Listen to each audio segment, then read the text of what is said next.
Are you a sailor, Matt? I actually do have my sailing license, but I never really engaged in it that much. I love boats, but no, I'd like to do it at some point. Yeah, Santa Barbara's a good place to sail at it, actually. Yeah, totally. All right, so we're live. I usually let people kind of shuffle into the room and then kind of fire it up. Welcome, everybody who's coming to see us do yet another one of these Santa Rita Hills Wine Alliance virtual tastings. Santa Rita Hills to you, I like to call them. We started these back in June of last year as a way of bringing, the great winemakers and vineyards of the Santa Rita Hills into your own homes. If you're interested in participating in future ones, check the website, check Santa Rita Hills Facebook page, and you can actually buy some of the wines we're tasting in advance. Today we have a special show about a vineyard that I've known actually pretty well, but haven't really known the story behind it. So I'm excited to learn about it. Today we're talking about Rio Vista Vineyard, which is on the far eastern edge of the Santa Rita Hills wine appellation.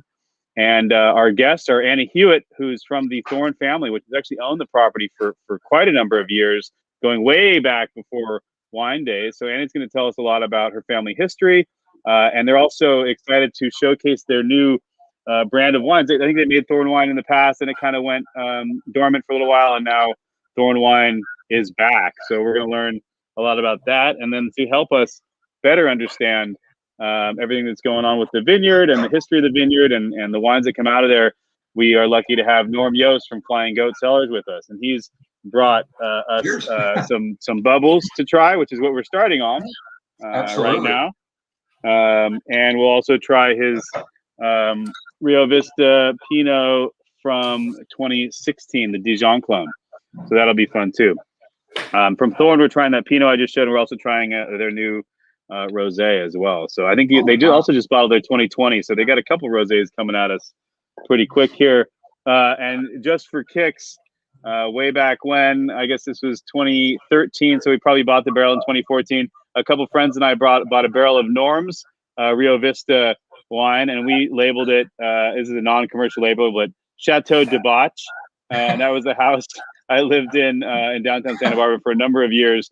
And my friend Chris Potter went out and painted it like in 2 hours for us, and we had a wine label. So it's a great wine. I'm not opening it because there's like 5 left, and I don't want to drink the last ones of them quite yet. But I did have one a little while ago, and it was tasting awesome. So a lot of great stuff coming out of this vineyard.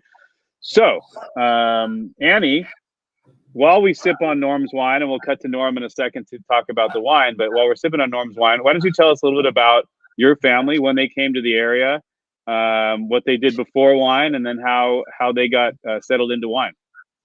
Yeah, so our family started coming to the Valley actually in the late 40s, early 50s. So my great-grandparents, Jack Weister and Marjorie Weister, used to come up.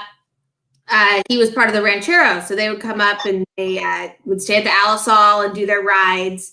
They were in Los Angeles, and then would actually spend some weekends at Peak Ranch and the old cottage, the Crow's Nest. And so they would do weekends up here and do rides. And so my great-grandfather, Jack, had always been interested in horses and always been a rider and kept his horses down in Los Angeles, and was really, thinking, all right, I want to wait for a property, open up, but I want it to be near the water. And so I guess they had looked at a couple places in Happy Canyon, and just wasn't anything close enough to the water. And at the time, he's like, that was really important to him. So when this property came up, they jumped at it. And so that is where the original house, where it is now, the farmhouse, which we restored in 2000, that area and around the house across Santa Rosa Road was the original ranch. And it was primarily a cattle ranch. So they ran cattle, they still do today. But they had about 200 head all through the 50s and 60s and 70s. And they would lease the land out, and we had flowers and lima beans, pumpkins, squash, alfalfa, all of that around. And all that time still splitting between Los Angeles and San Ynez. And did they go to like the Lompoc beach when he was talking about being close to the water? Did he go out to Surf Beach to enjoy it, or was he just talking about being a little closer to? He means on the river. He wanted water. Oh, you wanted to be on the river, Oh, the water. Okay, Yeah, that makes sorry, sense. water. Yeah, 'cause we're pretty far in. Sorry, not water. that's a cold beach. Irrigation. Yeah, Right. perfect. So being on the river was really what he was looking for. So yeah, when it came up, they thought it was perfect. And so that was kind of the time when, my grandmother tells me stories about how she'd go riding and Audrey Hepburn would be, on the ride with them, and Gregory Peck, and, wow.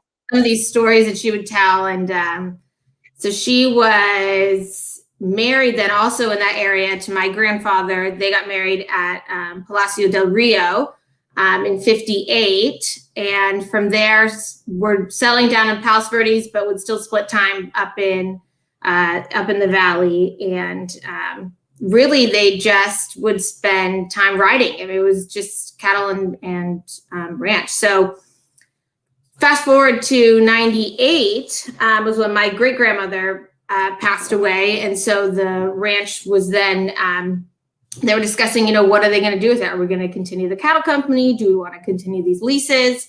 I mean, at that time, some vines had started to be planted in the area. And so my grandfather, Grainer, had somebody from San Luis Obispo come out and take a look at the soil and land, if it was going to work, if grapes would work. Obviously other people were doing it, but, were we too far east? Was it going to be a good setting for it? And so the study came back and everything looked good. So in 2000, we planted about 25 acres of Pinot. And so that 4 different clones, I think it was 115, 2A, 777, 667 is what we planted at that time. And so where we planted those vineyards were across the road, both on the east side. So right up from the house and then down about a mile, which we call Rivas South, which is the western facing hills. And so we planted that, and my grandparents were interested in wine, but, there was a lot to learn, but my grandfather's very meticulous. And so I remember, which at the time I did not take advantage of, but he took the family to Burgundy and to Chardonnay country. And I think I was 12 at the time. And all I remember is being really cold and being in the back of a van. And I was like, fun. I was like, I don't want to be here. What am I doing? Anyway, so I just remember thinking, like, looking back on it, wow, what an opportunity. And I was just too busy with my sister, thinking what else we could be doing. Yeah, but I mean, also, the French are liberal when it comes to wine, but at 12, I mean, you wouldn't have been drinking that much wine anyway. So it's kind of a weird time to go. Yeah, and I think they even told me they offered, and we were like, this doesn't taste good, or, this is not fun, or whatever it was. Yeah. But, so then, yeah, go ahead. I was gonna say, and so what's your own personal history? Like, how are you involved now with the wine? Yeah, so I graduated from Boston University with a BA in finance, and then went to go work for Stuart Resnick's company, the wonderful company, which specifically the brand I worked on was Fiji Water. So I did their budgeting and forecasting. And after a couple years, I actually moved over to the wine companies they owned. So they own Justin Vineyards in Paso Robles, and then Landmark up in Sonoma. So really what I did was I did the big number budgets on the wholesale side. So focused on sales, revenue, what our costs were for selling into these accounts. And, when I left in the beginning of 2020, ironically, because I wanted to work from home because it was too far to drive to the west side, and they said no. And then 2 months later, everybody's working from home. So I spent 8 years there, but we were making like 600,000 cases of wine by the time I left. So it was just a huge operation that I really didn't get to be hands-on in any of the details of it. So when I moved over and, we talked about, that was really the beginning when we're relaunching this, our wine label again. I thought, well, I've got a background high level, but I really need to dig in to understand and get into the family business and really learn more. So I've been learning as I'm going along, still pretty fresh in all of this, but have a familiarity obviously with how wine works and, how to, on a finance perspective, important about the bottom line of it. But Yeah. Which is the part that a lot of winemakers come into and don't know anything about. So You say the word QuickBooks and they run. Yeah. Yeah, so that's been my part of it. So great. Well, let's go to family operation. Norm and hear his side of the vineyard story, and then Annie, we'll come back to you and talk about the brand and when it started, when it restarted, that sort of thing too. So Norm, first of all, tell us about this wine we're drinking. It's the Goat Bubbles Brut Cuvée 2016. You have it as Santa Barbara County, so I'm imagining this is grapes from a few different places, but is there some Rio Vista in here? Yeah, there's about, I started making the Rio Vista bubbles in 2014. So I was looking to expand our portfolio at Flying Goat Cellars with another sparkling wine. And so I actually started using the Clone 2A, which I made red wine from. And I really love the expression of the 2A. It's a little more feminine expression. It had some real subtle fruit flavors to it, but it had some nice balance. And so that's where I decided in 2014 to use this. So this is a blend of about 85% Pinot from the Rio Vista Vineyard, and then about 16%, a little bit of Chardonnay from Santa Maria Valley. So you kind of get the real nice elegance of the Pinot Noir fruit from the Rio Vista, and then you get the Chardonnay that kind of comes in and gives some little acidity and a little bit of kind of backbone to the wine. And so I really like this expression because it's a little different from some of the other sparkling wines I make in the Santa Rita Hills. I mean, the first couple of years I was getting a lot of tangerine notes and nectarine flavors, and it was just really surprising to me because for me, the Pinot Noir fruit is such a unique expression out of there, and I was expecting more red fruit flavors, and it was these peaches and nectarine flavors that really kind of took me back. But I think it's fun for me because I also make red wine out of there. I make red Pinot Noir, so I kind of get a snapshot of the sparkling wine early harvest, and then I get a snapshot after harvest of the red wine. So it's really interesting. I really enjoy making the sparkling wine from there. But getting back to the reason I like Rio Vista is that it's a unique location. It's the most eastern vineyard in the Santa Rita Hills, and everybody talks about the cooling effect from the ocean, and they talk about how the fog comes in, and that plays a big part in Santa Rita Hills. But I also think for Rio Vista, being at the eastern end, I call it kind of the heat effect of Buellton. It's backed up against Buellton, and like at a summer day, it'll be 85 degrees in Buellton and 70 degrees in Lompoc. But I definitely feel like being Rio Vista at the closer end of Buellton gets a little bit. I call the Buellton heat effect. It gets that kind of heat where if you drive out from Lompoc in the morning when I'm sampling grapes at harvest, I'll leave Lompoc and go down Santa Rosa Road, and I'll drive east, and it'll be foggy, and next thing you know, it's just starting to break, and Buellton is starting to warm up and hit those vineyards. So to me, I think that heat plays a significant role as far as flavor development and kind of ripening. And it doesn't get as much cooling because I think it's, with Rio Vista, where it's kind of where the river bends a little bit, I think it being tucked back in there, it has a different effect to it. And so to me, that's what's really been interesting about that vineyard. I was approached in 2003 by John Thorne. I had been working at Foley Estates, and I was looking for another source of Pinot Noir, and I got a letter in the mail, and it was just, hi, my name's John Thorne. Would you like to buy some grapes for me? And I said, I didn't even know anything about the vineyard at all. So I called him up. I said, yeah, let's go out there and meet. So I drove out there, and lo and behold, there's this brand new vineyard, and he greets me and introduced me. He said, hey, let's take a drive around. So I want you to buy some grapes from me. I said, well, who are you? Tell me your story.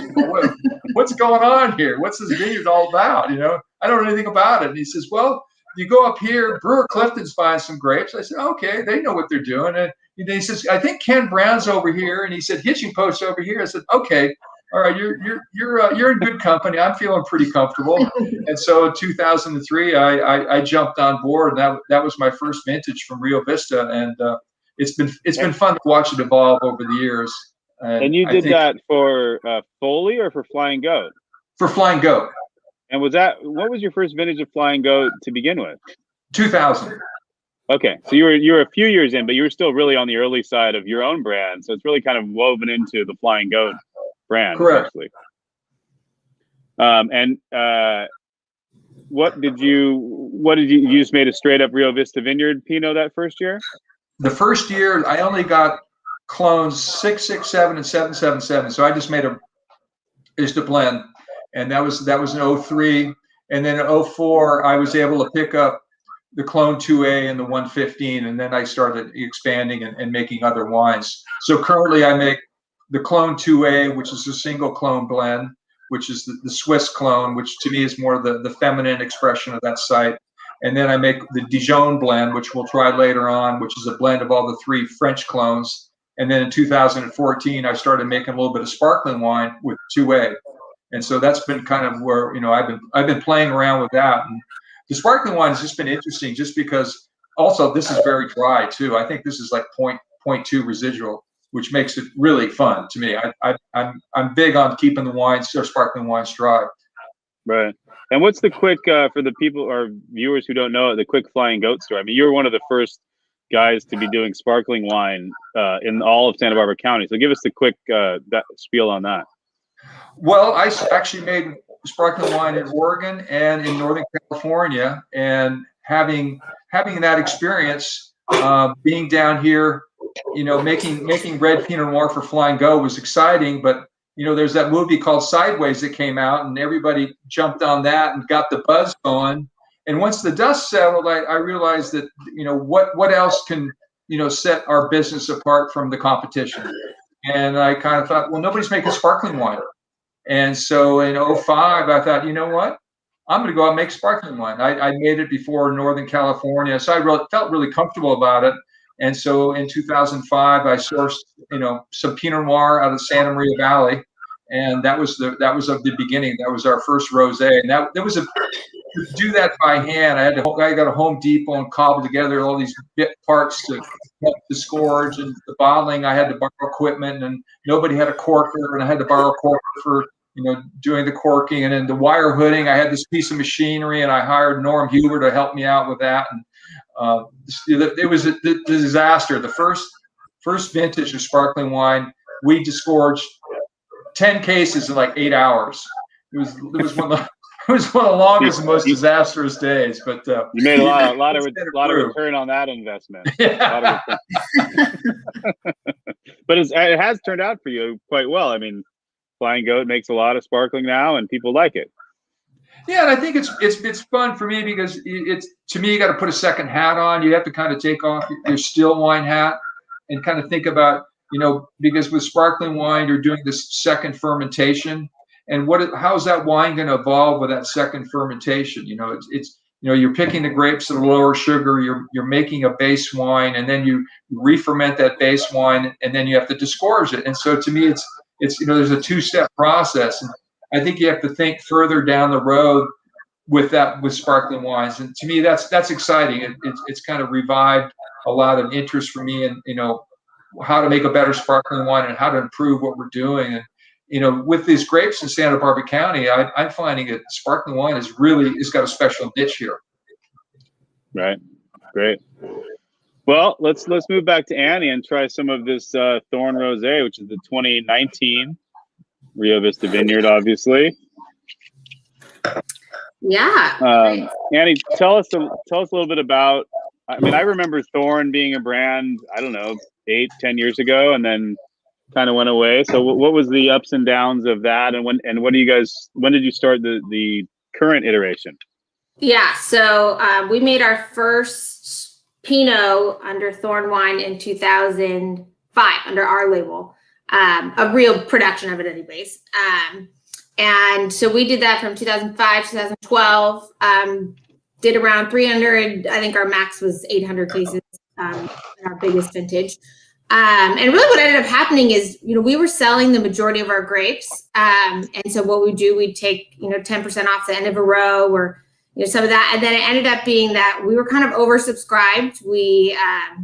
People wanted the whole row, which makes sense. Why were we doing that anyways? And we decided, well, my grandfather and my father, who John Thorne mentioned earlier, they were still running a business down in Los Angeles. And so they thought, well, it's kind of easier to not have to do all this extra stuff. Let's leave it to the people that are really passionate about it. So in 2012 was our last vintage.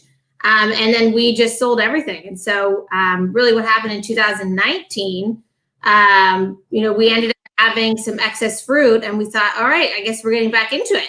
And, luckily Ken Brown, who had been with us from the beginning, was happy and excited to, help us relaunch the Pinot. And he thought, why don't we try a rosé as well? So that's what we ended up doing. And so 2012 was our last Pinot vintage. And now 2019, this rosé is our first rosé Pinot. And then the 19 Pinot is our first one. Yeah, we've made in 7 years plus. So, yeah, we're excited to be back into it and happy that Ken was happy to get back on board. And so is the entire vineyard Pinot? So in 2000, we planted the 25 acres of Pinot. And then in 2006, we were approached by a local winery and said, we need more grapes. We've got a hole. Will you guys be willing to plant more? And at the time, we're like, we've got these leases. This is really consistent. This is nice. But maybe we should try to make this a bigger part of what we're doing. And so we planted another 40 acres around the house and then left the lease down below the house open. And then we actually ended up planting that 3 years ago with Chardonnay. So we have 65 acres of Pinot, and then we'll have our first harvest of Chardonnay was in 2020. So that was 10 acres down below the house. And are you guys going to make a Chardonnay out of that as well? Or are we you selling all that? We're going to do a little Chardonnay. We sold most of it, but going to do a little Chardonnay ourselves. So I tasted that last week and it's good. It's on its way. I think it's going to be really interesting to do that. And we've been looking to try to do Chardonnay for a while. We just weren't sure if it, made sense with kind of where our area was, but kind of below the house is a little bit different. It's a little sandier soil. And so we thought it made sense to do it down there. Actually, I just picked up some of that Chardonnay this year myself too.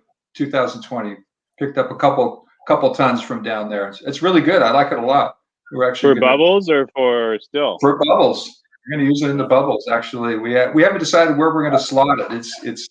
It's undecided right now, but really like the crispness, good flavors, and just nice clean acidity, and it's got some nice aromas to it. Well, not too tropical, but more minerality on it. So yeah, looking forward to it. Yeah, nice. Yeah, so we've got our rosé here. So I think it's a nice salmon color. I think it's nice and bright, little hints of strawberry.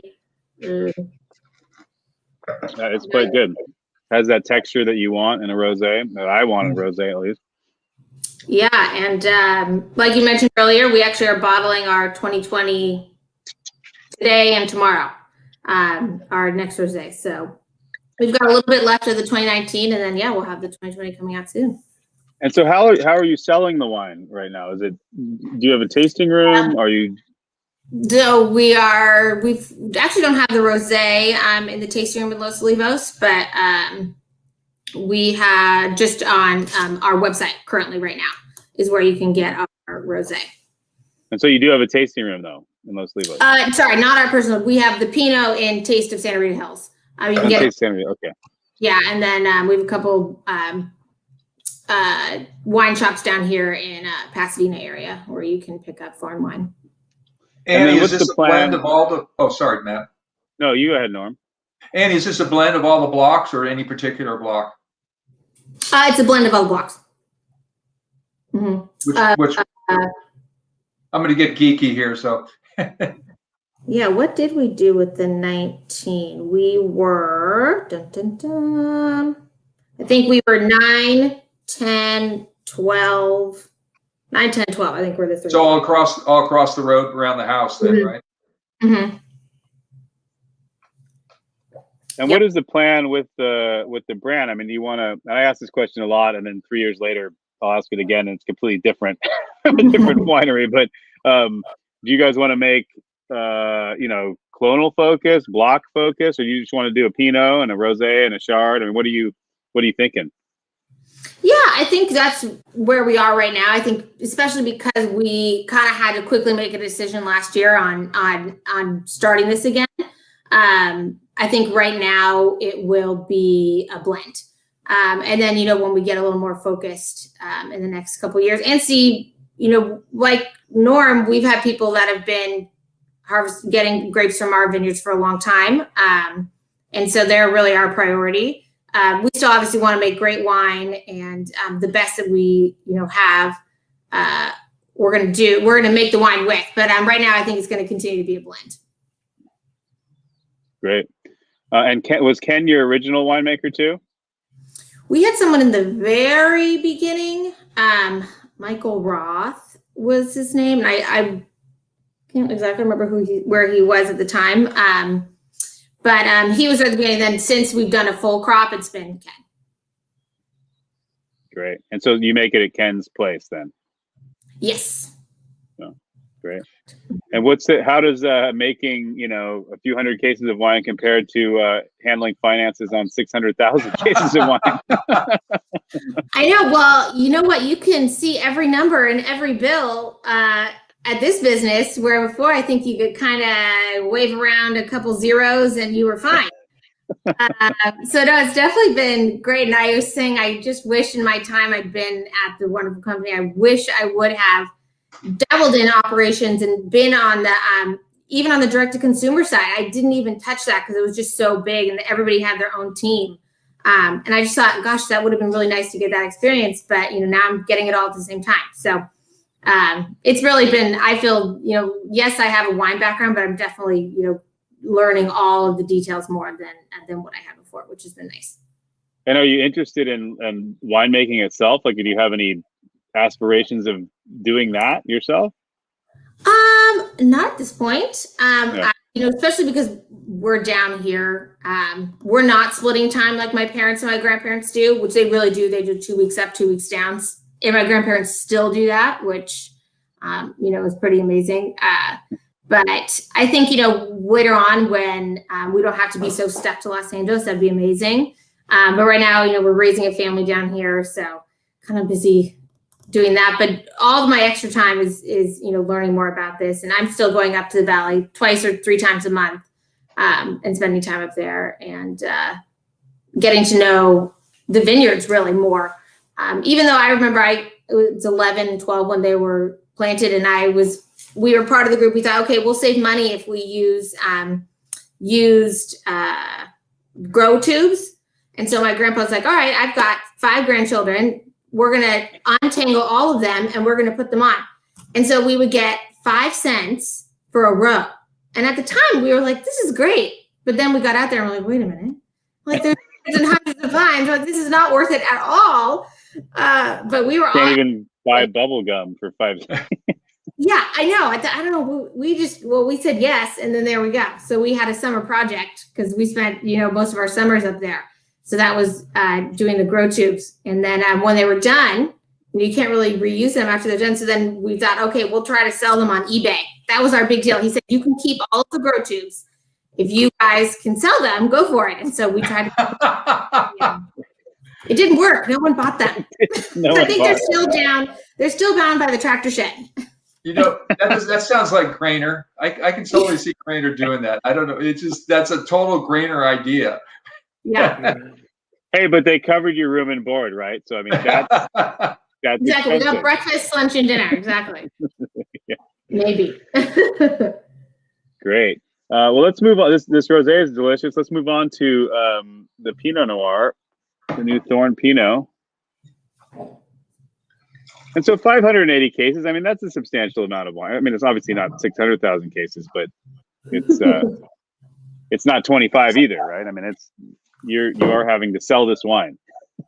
Yes, we are. And you also mentioned that you still have cattle. So what other farming operations are still going on around the property?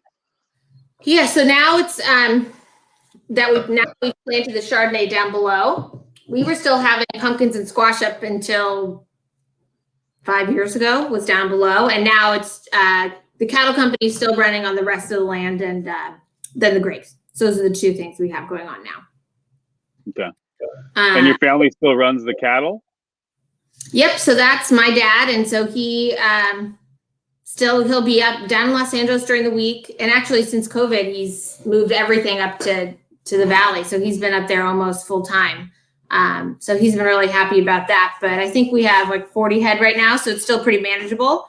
Didn't you say he runs like an aerospace company as well? Yes, so that's what he's been doing since I was born, was the aerospace manufacturing business out way further east of Los Angeles in the Inland Empire. So he was driving out there 5 days a week and then would drive up to the ranch on the weekends. Wow. I was a kid, and now he's been able to spend much more time up in the valley, which is where he's really happy, and loves riding, and it's really been, I think, some blessing and a curse, but the COVID for him, he's really been able to been up there almost full time, which has been really nice. And my little brother is now going to Santa Ynez High, which we all went to school down here in Pasadena. And now he's going up there, and he's psyched to be a pirate, and they're just having a great time. Life up there. The life he always wanted is now what they're living. And they live on property in the old house? Yeah. And so the old house where we stayed when I was growing up, that's where my grandparents are. So they restored that almost the same time they did the farmhouse. And so there's two houses on that main property. And so my parents are in the farmhouse, and my grandparents are in that main ranch house. And you said your grandparents are still going up and back themselves. Yeah. They're in their what, 80s or something, or? Yes, and they're still going up every 2 weeks. And my grandmother still plays golf almost 3 times a week, and they're thriving. They're doing great, and we've been seeing them a lot, which is nice. When we've been trying to spend as much time as we can up there, also during all this. So it's been nice. Yeah. Annie, Right. does Bobby's brother, did he run the cattle on the property at one time? Yes. So so John Weister, Bobby's brother, I guess my great uncle. Yes, he was doing the cattle business up till like 10 years ago. So my dad and him ran that together, but he lived up there full time, and he has a house on the other side of the road in between our two vineyards. He built a house there in like 2002. And so he still lives up there full time. But now he's not a wine guy. He's a cattle guy, as I recall. I met him a couple times, and right. He's like grapes and yeah, exactly. he loves being out in that back country there. I remember talking to him, and he was just telling me stories about the things he saw back there, and the critters and animals and all the. It's just like, wow. Yeah, he has an amazing mountain lion right when you walk. Yeah, that's right. It's right over his doorway, a welcoming guy, but he's like this pouncing, and that was, I want to say maybe in the 80s he got that, but it's been it was in the main ranch house, and then they moved it. It's right when you walk into his house. It welcomes you.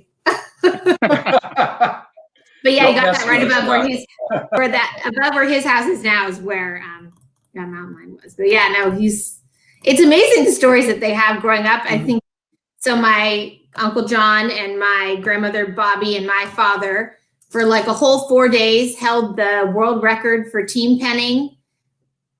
And there's an article on it, and then I think they lost it 4 days later. But we have the article, and it's framed, and it's just amazing, kind of how much, even what I remember as a kid, just how much the area has changed.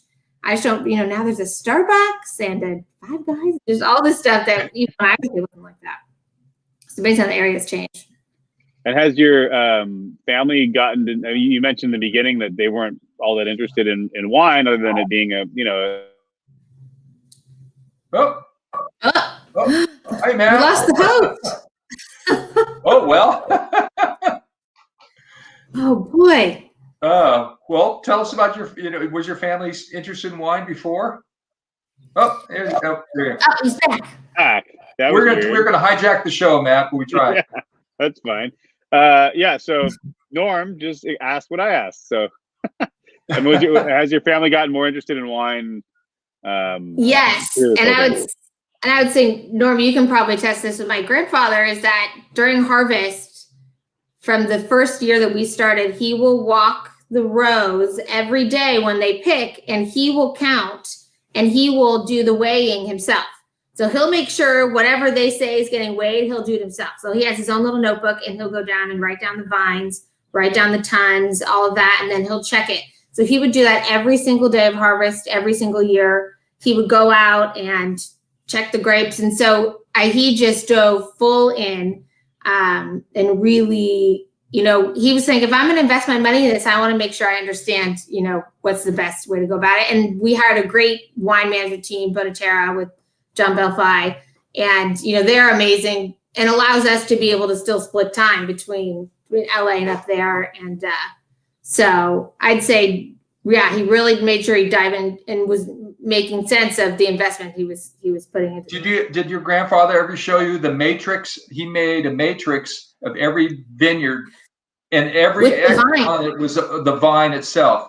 And he actually handed it to me. I don't know how he did it. It was amazing. He says, "Oh, this is your block here," and there was an X for every vine. He had it all this dot matrix spreadsheet, and it was every block in Rio Vista, and it was just, and he goes, "This is your block here, and this is how many rows you hit, and this is how many vines you're gonna hit, and this is the tonnage." It was phenomenal. I was just like, wow. was he a science guy too, like your dad is, or was he just rancher?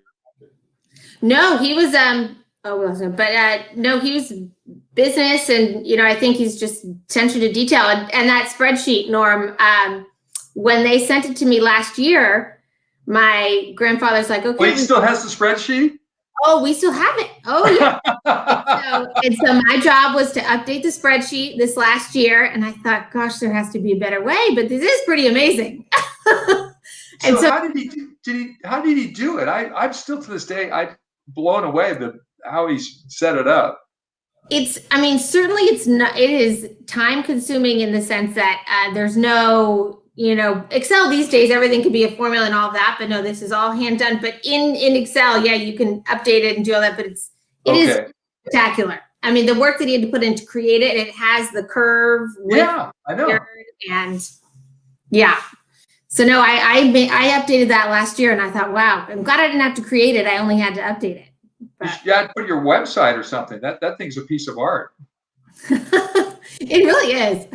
And maybe you answered this when I kicked out again, but was he a science guy, your grandpa, or he just got into it? So he actually started, so the business that my father runs in Inland Empires, where actually he started that business, bought that business originally. Okay. And so no, he's, I think in maybe the early 80s is when he bought that company, but it kind of always just been a business guy. Not necessarily a rancher. I'd seen him, my grandmother rode horses, and my grandfather, not as much. He certainly did and participated in all that, but that wasn't his, really his passion at all. Right. What do you want to tell us about this Pinot specifically before we move on to Norm's? Yeah, so I think, about this, I think it's got a really nice color. And so for us, this is in barrel for 12 months and 35% new French oak. It just has a nice, I think it's, soft structure and, kind of some brown spices you get, and it's nice ripe tannins and yeah, it's nice, and it's fresh. And Ken makes fabulous wines, but he tends to sit on them longer than this. His 2019s are not out yet, but this is right. Obviously you guys needed to get the ball rolling. But I like the fact that it's fresh and textural, and I think it's ready to go right now. So yeah, I think it's nice now. It'll be nice in a year. Yeah, it's really, like you said, like Matt said, it's real approachable. It's really flavorful. It's really mouth filling, and it's got some nice, expression to it. You get that kind of cranberry and cherry thing going on, which is, definitely a Rio Vista trait that I always find. Was there, not to dive too deeply into it, but there was the Appalachian expansion, which was not pushed by Rio Vista, but it helped Rio Vista obviously to be in the Appalachian. Norm, from a winemaking perspective, was there ever any issue for you when it came to making Rio Vista when it was still Santa Barbara County versus when it was Santa Rita Hills? Well, I think for the first 10 years, about a third of my fruit was outside the boundaries. Yeah. So luckily, I never got in trouble for that. But no, it was never an issue for me. I So mean, the old line cut the vineyard basically. it cut through blocks, I think 6 and 7. It cut off about 25 yards of block 6 and 7, which is at the eastern end. And nobody said anything. I mean, unless you really, unless I got Grainer's map out there and followed it around, maybe. Well, I know my grandfather would joke. He'd say, if you do it with a pencil, this is where it cuts off. But if you do it with a thick Sharpie marker, it actually is a lot less. It's like, it just kind of depends. So yes, when it expanded out, right? Like we, obviously benefited from it, but it wasn't ended up being our 65 acres. It ended up being like 10 acres or what ended up being included once they expanded. Right. Well, it's funny too, because you drive into the Santa Rita Hills going on Santa Rosa Road, you hit these majestic vineyards of Rio Vista, and then until a few years ago, that technically wasn't the appellation. I mean, it just makes more sense to have, particularly on your side of it, to have that included, I think. So, I mean, it's kind of crazy because technically it wasn't in the Santa Rita Hills, but from a geographical standpoint, it made total sense. How the contour of the land and how the bend of the river, and how it it lined up with everything. It was from that standpoint, it was that perfect location. It makes a perfect bowl at the end, basically. Yeah, absolutely. And I think from that standpoint, it worked fine. And you haven't planted any Syrah out there yet, I take it. No, Seems like it might be a not. good spot for it, but I'm always pushing Syrah, so. Yeah, well, we've got a little more property down the road. We actually just got this last year, so we're kind of figuring out what's going to make sense down there. For Gamay, always fun. All right, Norm, let's move to your 2016 Pinot Noir, the Dijon clone. Okay. Try something with a little more age on it. And Norm, I mean, it's you've mentioned it's kind of a warmer part of the obviously a warmer part of the appellation. It's on the eastern edge. Does that push you to make? Do you make a riper style of wine from Rio Vista than you do from other vineyards, or what? I typically, I don't like to see really ripe, characteristics in my wines. I've always been kind of on the leaner side, so I don't, if it leans that way, it's not on purpose. It might have been by accident, but I think for me, you got to keep an eye on Rio Vista. I mean, there's been some times out there when the heat kicks in, and that vineyard will just move quite rapidly, and it'll accelerate in ripening. So, because I don't think, like I said, it doesn't get as much of that cooling effect from the ocean as some of the more western vineyards, if you like La Encantada or Fiddlesticks or Sanford and Bedick, where you see a lot of the fog sitting in there. So, but to me, it has a little bit more spice character, and it has a little bit more grip to it. And for me, I think that's what the characteristics I like to see, because I've sourced from several other. I used to source from Quinta Santa Rosa, and I've sourced from Rancho Santa Rosa, and to me, those have different expressions than Rio Vista. I think that's what makes it unique. This particular wine is a blend of 3 clones from the Rio Vista. It's clones 667, 777, and 115. And for me, what's really fascinating about Rio Vista is like the 115 and the 667, 777. The blocks are only 20 feet apart. And really the only difference is the winemaking on the clones, and winemaking is the same, and the clones are the same dirt, but they're just so different. The 667 typically has this really kind of lush, full-bodied flavors and really juicy, and just kind of the real sexy wine, the real luscious wine. And then for me, the 777, which kind of sits on a slope and kind of faces kind of it's kind of a north to northwestern slope, and it's a little steeper and a lot more rock, and that has a little bit more structure to it. And so I look at that one. That usually ripens. The 667 ripens a little bit sooner, and then the 777 comes in a little bit later. And then down the road, as you go a little bit west, is clone 115, and that's the other portion of this blend. So it's three different components that go into this wine, and every year it changes, and that's what's fun about this. Some years there's more 667 and and then there's 115. So I tell people that the 667 is like the foundation on the house, and then the 777 is like the walls, and then you finish it up with a little bit of 115 on the roof to kind of bring it out. This particular one is about this wine's about 70% 667 and about 30% 777, and just a splash of 115. But I think Rio Vista, to me, this is kind of the real unique expression by Rio Vista, because it shows some great grip and great ripe flavors and some good structure. And to me, that's what I'm looking for in this wine. We try to make the wine is kind of real ageful, and something that you can lay down, or actually hopefully eat with some bigger, more protein oriented. Obviously, maybe that barbecue of yours out there would be a good place to indulge in it. Yeah, no, it's great. And I mean, if you're looking at wines from the cooler spots of Santa Rita Hills versus the warmer spots of Santa Rita Hills, when it comes to like ageability, is one better than the other, or you just find different character depending on the site? I think I find different characters. To me, I mean, I have some wines from 2003 from the Rio Vista vineyards that are still tasting phenomenal.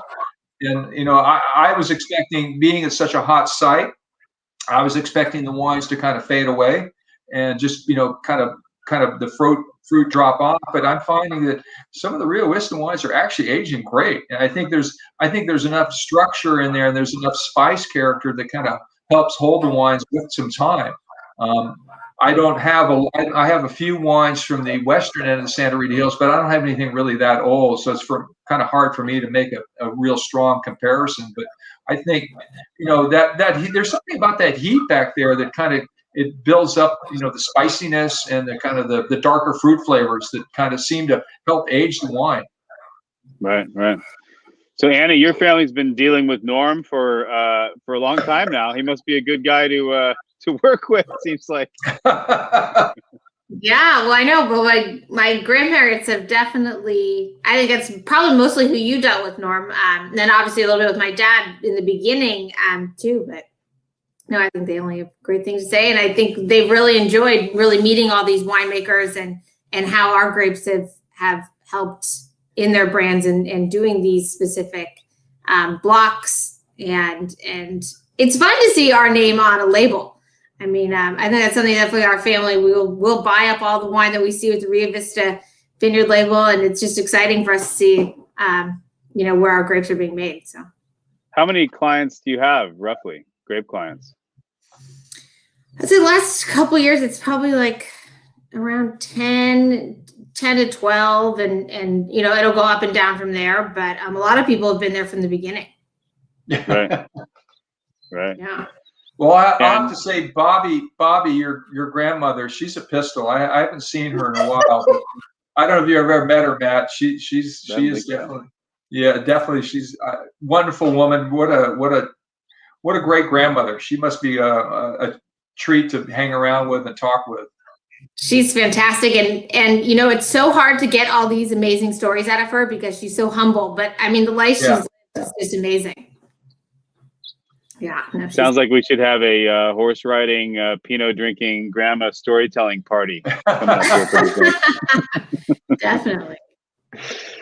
Great. Well, you guys have answered all my questions. I don't know if you guys have any more parting comments, but I think we've learned a lot about Rio Vista Vineyard, about the Thorne family, about Norm's working there for, I guess, 18 years now, going on 18.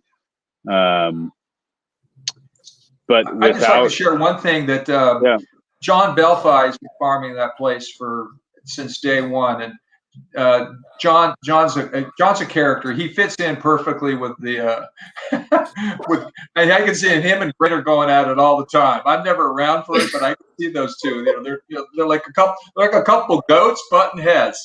But John's a great guy. I mean, he's just done a phenomenal job on farming. I know they've had their challenges out there over the years as far as dealing with various things that come up in the vineyard. But he's always delivered the fruit, and I just want to acknowledge him. It's been fun to watch him turn it over to his son and kind of let him kind of take it over. So it's been fun to watch that transition.